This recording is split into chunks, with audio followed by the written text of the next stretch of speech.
जय हिंद दोस्तों, संकल्प जीएस एकेडमी में आप सभी का स्वागत है। इसके पिछले वीडियो में हम लोगों ने इतिहास की चर्चा कर रहे थे। आइए इतिहास की श्रृंखला को हम आगे की तरफ बढ़ाते हैं। इसके पिछले वीडियो में हम लोगों ने इतिहास की थोड़ा बहुत चर्चा कर लिए थे, उसका हम शॉर्ट रिवीजन करते हैं। सबसे पहले इतिहास पढ़ने से पहले हम लोग ये जानने की कोशिश करेंगे आखिर इतिहास कहते किसको है। तो हमने आपको क्या बताया था, अतीत के अध्ययन को हम इतिहास कहते हैं, यानी कि जो चीज बीत गया है उसी का अध्ययन कर लीजिए। आपने इतिहास का अध्ययन कर लिया। इतिहास के जनक किसे कहते हैं भैया? तो इतिहास के जनक हेरोडोटस को कहते हैं। एक बार क्वेश्चन पूछा था कि इतिहास का जनक किसे कहते हैं, सब लोगों ने मार दिया हेरोडोटस, सही है। फिर क्वेश्चन पूछा था जो यह किसका कथन है, इतिहास जो है वह विज्ञान है, न तो उससे ज्यादा और न ही उससे कम। यह कथन किसका है, क्वेश्चन पूछ दिया था तो लोगों ने कहा है इतिहास के जनक हेरोडोटस है, इनका ही कथन होगा। गलत हो गया, यह कथन ब्यूरे ने दिया था। अब ब्यूरी को कैसे याद करेंगे, मैडम क्यूरी जानते हैं ना, उन्हीं के नाम पर ब्यूरी। देखिए ब्यूरी से उसको याद करेंगे, यानी कि ब्यूरी का यह कथन था, समझे ना। यानी कि इतिहास को, अब देखिए इतिहास को सभी को बेहतर ढंग से समझ में आए, इसलिए क्या किया गया, इतिहास को 3 भागों में बांट दिया गया। प्राग ऐतिहासिक, आज्ञ ऐतिहासिक और ऐतिहासिक, प्री हिस्ट्री, प्रोटो हिस्ट्री और हिस्टोरिकल। अब देखिए यह जो आपका प्राग ऐतिहासिक काल है, इसमें कोई भी लिखित साक्ष्य नहीं मिला। अब भैया जब लिखित मिलवे नहीं किया तो पढ़ेंगे क्या चीज, घंटा पढ़ेंगे, कुछ नहीं पढ़ेंगे। अब देखिए यह जो आज्ञ ऐतिहासिक काल है, इसमें लिखा तो मिला लेकिन इतना खतरनाक लिखा कुछ पढ़ ही नहीं पाया। यानी कि लिखित मिला लेकिन पढ़ा जा सका नहीं, पढ़ा जा सका। लेकिन आपका जो ऐतिहासिक काल था, इसमें लिखित मिला और इसमें पढ़ा भी जा सका। यानी कि हम पूछेंगे आपसे कि सभ्य मानव कहाँ देखने को मिलेंगे, आप प्राग ऐतिहासिक काल, आज्ञ ऐतिहासिक काल या ऐतिहासिक काल। तो भैया ऐतिहासिक काल में ही सभ्य मानव देखने को मिले थे। अब देखिए मान लीजिए हमको प्राग ऐतिहासिक काल के बारे में कुछ चर्चा करना है या इसका अध्ययन करना है, तो कैसे करेंगे भैया? लिखा हुआ कोई चीज तो मिला ही नहीं, तो इसके अध्ययन का कौन सा स्रोत है? तो आपका इसका अध्ययन का आर्कियोलॉजिकल यानी कि पुरातात्विक विधि से हम इसका अध्ययन कर सकते हैं। इसका अध्ययन कैसे करेंगे प्राग ऐतिहासिक काल का? तो पुरातात्विक विधि से। इसका भी अध्ययन कैसे करेंगे? तो पुरातात्विक विधि से। यानी कि कोई मान लीजिए अवशेष मिल गया हमको, कोई हड्डी मिल गया, कोई कंकाल मिल गया, कोई ढांचा मिल गया, अब उसको पता करना है कि यह किस काल का है, तो उस पर क्या कीजिए, आर्कियोलॉजिकल में ले जाइए, उस पर तरह तरह के रिसर्च चलता है, तब तो पता चलता है कि यह कितना साल पुराना है। यानी कि प्राग ऐतिहासिक, आज्ञ ऐतिहासिक और ऐतिहासिक। अब क्वेश्चन पूछा था कि प्राग ऐतिहासिक काल में किस धातु की खोज हुई, तो तांबे की खोज हुई, जबकि आज्ञ ऐतिहासिक काल में कांसा की खोज हुई और ऐतिहासिक काल में आपकी लोहे की खोज हुई थी। अब देखिए यह जो तांबा थी, तांबा से हम सब परिचित मानते हैं, लेकिन तांबे का आप लोग क्या ज्यादा यूज कर पाते हैं अपने रोजमर्रा के जीवन में? तांबा का यूज कहाँ होता है भैया? आपका वायरिंग वायरिंग के तार में यूज हो जाता है, और कहाँ कांसा जल्दी मिलता नहीं है। लेकिन लोहा जो है, हम लोग के रोजमर्रा के जीवन में बहुत ज्यादा उपयोगी होता है। जैसे ही ऐतिहासिक काल में लोहा का खोज हुआ, लोगों ने अपना यूज वाला चीज जैसे अपना हंसुआ, कुल्हाड़ी, आपका सामान ढोने वाला आपका बना लिया। यानी कि जितना सामान था मानव के जीवन में उपयोगी, उन सबको बनाने लगा लोहा से। इसलिए अधिकतर जो मानव का विकास हुआ वह ऐतिहासिक काल में हुआ था। हम लोगों ने प्राग ऐतिहासिक काल में देख लिए थे पाषाण काल, स्टोन एज किसे कहते हैं भैया?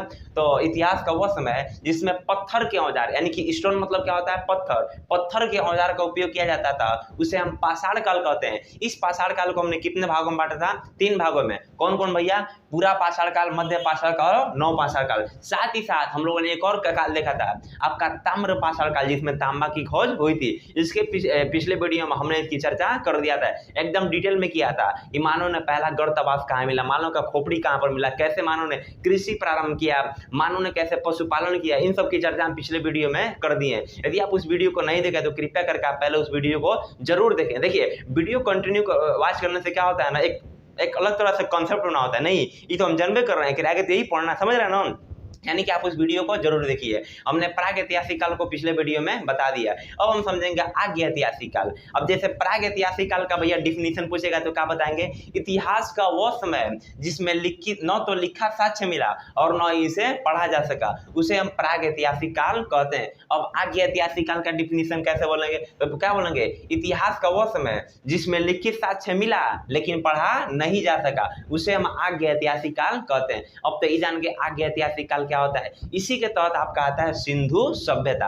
अब सिंधु सभ्यता का होता है भैया, देखिए सिंधु एक नदी का नाम है। यह रहा आपका भारत रहा आपका, और यहाँ पर आपका हो जाएगा पाकिस्तान। यहाँ से एक नदी बहती है सिंधु नदी। एक बार क्वेश्चन पूछा था कि सिंधु नदी का उद्गम स्थल कौन है, तो पाकिस्तान हो जाएगा कि चाइना, भारत होगा, चाइना होगा। यानी कि सिंधु नदी का उद्गम स्थल कौन सा है? चाइना है। यानी कि सिंधु एक नदी का नाम है। और सभ्यता क्या होता है भैया? तो देखिए, जहां पर सभ्य मानव निवास करते हैं उसको यम सभ्यता बोलते हैं। यानी कि आपको एक क्लियर होता होगा कि नहीं, यदि यह सिंधु नदी है तो इस नाम के आधार पर ही सिंधु सभ्यता का नाम पड़ा होगा। यानी कि यहाँ पर सभ्य मानव निवास किए होंगे। यहाँ पर एक नदी है सिंधु नदी। आपको जानकर यह ताज्जुब होगी कि जब सिंधु सभ्यता की खुदाई की गई तो इसमें 350 से ज्यादा शहर मिले, और जो अधिकतर जो शहर मिले वो आपके गुजरात के एरिया मिले थे। लगभग 200 से ज्यादा शहर गुजरात में मिले थे। यानी कि जो सिंधु सभ्यता भारत पाकिस्तान दोनों में है।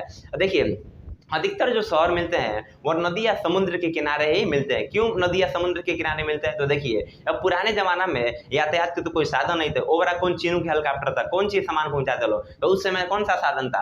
आपका नाव। नाव का जमीन पर चलता है, पानी में नहीं चलता है। तो नाव से आदमी व्यक्ति सामान लाता था आपके समुद्र या नदी में, और वहीं पर आपका नाव से सामान उतारता था और वहीं पर आपका सामान बेचता था और सामान को खरीदता था। यानी कि जो एरिया समुद्र के किनारे या नदी के किनारे था वो बहुत जल्दी से डेवलप कर लिया, इसीलिए वहां पर शहर हो गया। आज भी आप जितने बड़े बड़े शहर देखेंगे वो समुद्र या आपका नदी के किनारे ही देखेंगे। इसलिए यह जो सभ्यता थी सिंधु सभ्यता, यहीं पर इसका विकास हो गया। अब देखिए, आखिर ये पता कैसे चला कि सिंधु सभ्यता थी? आप लोग गांव के एरिया में देखे होंगे, जो पूरा गांव के एकदम पुराने घर होते हैं वो आपका आधा से, मान लीजिए इतना बड़ा कोई घर है तो आधा से बेसी घर तो जमीन में दब गया रहता है, कुछ हिस्सा उसका ऊपर दिखाई देता है। उसी तरह यह जो एरिया था आपका सिंधु सभ्यता, ये पूरी तरह से बाढ़ से तबाह हो गया। पर एगो पिक्चर बनाया मोहनजोदड़ो, देखिएगा उसको, पूरी तरह से ही एकदम तबाह हो गया था। लेकिन एक व्यक्ति था आपका चार्ल्स मैसन, ये कहा कि रे भैया यहाँ पर कुछ ना कुछ जरूर था। यहाँ पर उसको दिखा कुछ छतें उठी हुई थी, कहा कि नहीं यहाँ पर कुछ ना कुछ जरूर था। लेकिन यह जो था ना उतना डीपली इसको नहीं लिया। तो सिंधु सभ्यता की जानकारी किसने दिया? तो चार्ल्स मैसन। मैसन से क्या याद रखेंगे? मैसेज। मैसेज मतलब जानकारी किसी को देना। तो सिंधु सभ्यता की जानकारी किसने दिया? चार्ल्स मैसन ने दे दिया। अब फिर ये तो इग्नोर मार दिया, उतना डीपली ये लेवल नहीं किया। फिर आप कहते हैं जेम्स कनिंघम। कनिंघम ने कहा कि रे भैया यहाँ पर कुछ ना कुछ जरूर है, तब यहाँ पर इसे छत उठा हुआ है। अब ये क्या किया, घोड़ा लिया और चारों तरफ से इसका एरिया को नाप लिया और कहा कि रे भैया यह 13 लाख वर्ग किलोमीटर में फैला हुआ है। यानी कि जो सिंधु सभ्यता है वो 13 लाख वर्ग किलोमीटर में फैला हुआ है। ध्यान से क्वेश्चन को सुनिएगा। यह जो सिंधु सभ्यता है इसकी जानकारी किसने दिया? तो चार्ल्स मैसन ने दिया। लेकिन सिंधु सभ्यता का सर्वेक्षण किसने किया? तो आपका जेम्स कनिंघम ने किया। अब जेम्स कनिंघम मिल गए। अब देखिए, अब आता है आपका खुदाई के लिए, उसको आखिर खुदवाना पड़ेगा कि नहीं खुदवाना पड़ेगा।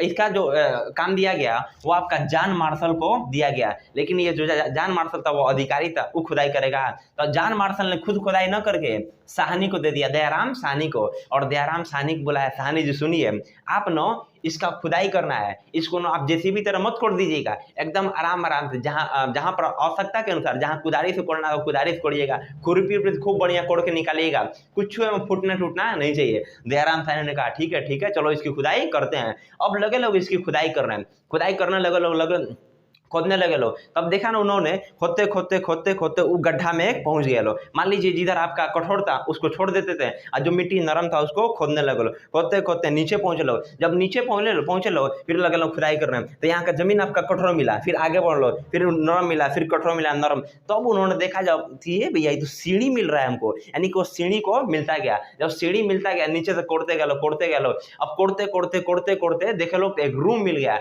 ऐसा ही करके बहुत सारा रूम मिला और लगभग आप यहाँ पर 350 से ज्यादा यहाँ पर घर मिल गया। अब लगे लोग कोड़ने, ऐसे कोड़ने लगे लोग। लेकिन जब कोड़ रहे थे इधरिया तो अंदर तो सब भैया घर मिल गया था इधरिया। लेकिन जब इधर ये वाला क्षेत्र एरिया कोड़ रहे थे तो इधरिया टाइट लग रहा था, नहीं टाइट लग रहा था, इनको पता नहीं चल रहा है कहाँ है।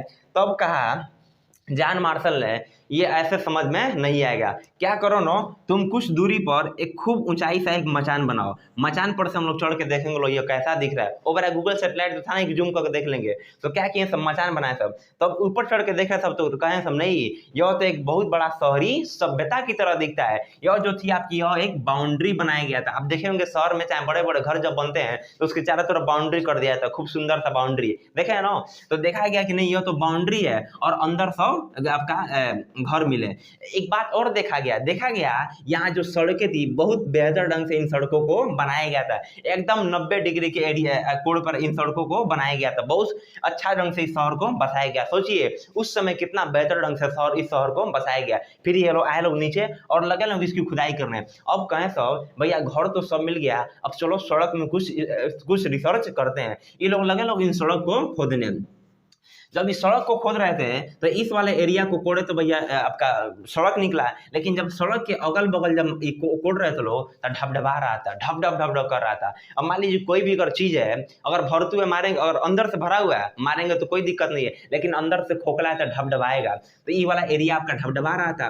तब आपका दयाराम साहनी ने कहा तुर दे के जान मार का चोट्टा कहीं के तुड़ना मत, तुम सब गड़बड़ जाएगा, तुम इसको ना धीरे धीरे मट्टी हटाते जाओ। तो क्या हुआ, ये मट्टी हटाते गया, आगे बढ़ते गया, तब तक ना आगे एक गड्ढा मिला, कोड़ते गया बड़ा सा एक गड्ढा मिला। तब कहें सब ओहो ये शहर के बाहर ड्रेनेज सिस्टम लगाया सब, यानी कि पानी वाला जल निकासी की व्यवस्था ये सब बनाया सब। सोचिए उस समय एकदम शहरी सभ्यता थी। इसको कोड़े सब, तब देखें सब इधर से कई तरफ से इसमें नाली आई हुई है, यानी कि देखिए उस समय कितना बेहतर ढंग से इसको बसाया गया था। अभी ये सब कहाँ होता है भैया, शहरों में होता है। गांव एरिया में चले जाएंगे क्या मिलेगा, घर के बाहर एक बड़ा सा गड्ढा कोड़ दिया जाएगा, उसी में पानी बहता रहेगा, कोई दिक्कत नहीं है। गड्ढा भर गया, बाल्टी निकाल के फेंक दो, पानी हो गया खाली, फिर सूख जाएगा 1-2 घंटा में। लेकिन उस समय सोचिए कितनी बड़ी सभ्यता थी कि उस समय जो शहर के बाहर निकाला गया था नाली को, न कि शहर में ही, शहर के बहुत दूर एक बड़ा सा गड्ढा कोड़कर उसमें पानी को निकाल दिया गया। अब कहा जान मार्शल अरे भैया ये छोट मोट चीज नहीं है, यह बहुत बड़ी एक सभ्यता है। तब देखा कि यह जो सभ्यता है वह सिंधु नदी के जस्ट बगल में है। अब देखिए सिंधु एक नदी का नाम है और सभ्यता किसे कहेंगे, जहां सभ्य मानव निवास करते हैं। तो जॉन मार्शल ने इसका नाम सिंधु सभ्यता रख दिया, यानी कि इसका नामकरण किसने किया, तो नामकरण इसका जॉन मार्शल ने किया था। नामकरण इसका किसने किया, तो जॉन मार्शल ने इसका नामकरण किया था। अब हम नेक्स्ट वीडियो में समझेंगे यह जो सिंधु सभ्यता है इसका आकार कैसे दिखता है। क्वेश्चन बहुत बार पूछता है यह जो सिंधु सभ्यता है वो पश्चिम में कितना फैला हुआ है, पश्चिम में किस नदी के पास है, फिर आपका उत्तर में पूछेगा, फिर आपका दक्षिण में पूछेगा, फिर आपका पूरब में पूछता है और नदी का नाम भी पूछता है। इसमें बहुत लोग फंस जाते हैं, लेकिन इसका ट्रिक है भैया एकदम सिंपल समझ जाएंगे, कोई भी आपको दिक्कत नहीं होगा। इस प्रकार हम लोगों ने आगे ऐतिहासिक काल में सिंधु सभ्यता को देख लिया, इसको आप ध्यान से पढ़ते जाइए। इतिहास को समझने के लिए हम देखिए इतिहास का मतलब क्या है, अतीत के अध्ययन को ही हम इतिहास कहते हैं, यानी कि इतिहास जब समझना है तो अतीत को हमको फील करना पड़ेगा। नहीं हम यहीं पर हैं इस समय सिंधु सभ्यता में, खूब अच्छा घर बना हुआ है, सड़कें बनी हुई है, वैसे हम लोग को फील करना पड़ेगा, तभी हमको यह समझ में आएगा। इस प्रकार हम लोगों ने आगे ऐतिहासिक काल में सिंधु सभ्यता को देख लिया। आज के लिए इतना ही, आप हमारे साथ निरंतर बने रहे। यदि हमारे वीडियो आपको अच्छा लगे तो वीडियो को लाइक कीजिए और हमारे चैनल को सब्सक्राइब कीजिए। मिलेंगे नेक्स्ट वीडियो में, तब तक के लिए जय हिंद।